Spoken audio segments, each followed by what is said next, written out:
C'est la deuxième plus grande ville après la capitale algérienne, et elle est située au nord-ouest de l'Algérie, et à proximité se trouve la baie côtière d'Oran. Elle est considérée comme l'une des villes économiques importantes d'Algérie. Elle est considérée comme l'une des célèbres villes commerciales maghrébines et internationales qui lient le commerce local et extérieur en Algérie, et elle est considérée comme l'une des villes touristiques distinctives visitées par les touristes du monde entier. Quant au nom Oran, les références historiques indiquent qu'il est dérivé du mot arabe war, meilen.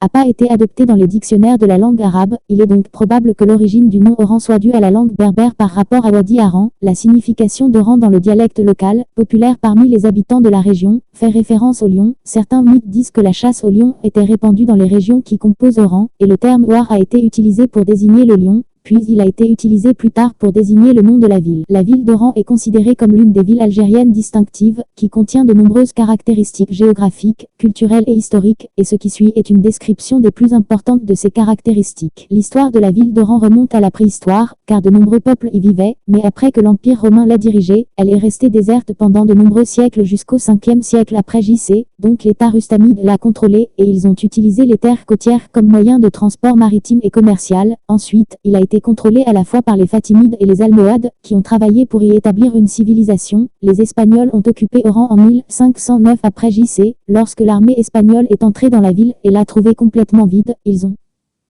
donc travaillé à la restauration de certains bâtiments là-bas, et ont construit des châteaux, des palais et des églises sur ces terres, et l'occupation espagnole de la ville s'est poursuivie jusqu'en 1792 après JC. En 1831 après JC, la France a annoncé son occupation de la ville d'Oran, puis elle a occupé toutes les autres villes algériennes, ce qui a conduit à l'imposition d'un contrôle français absolu sur toutes les terres d'Oran, et en 1952 après JC, de nombreuses révolutions ont exigé le départ de l'occupation française, et ces révolutions et mouvements politiques réclamant la liberté se sont poursuivis jusqu'en 2000.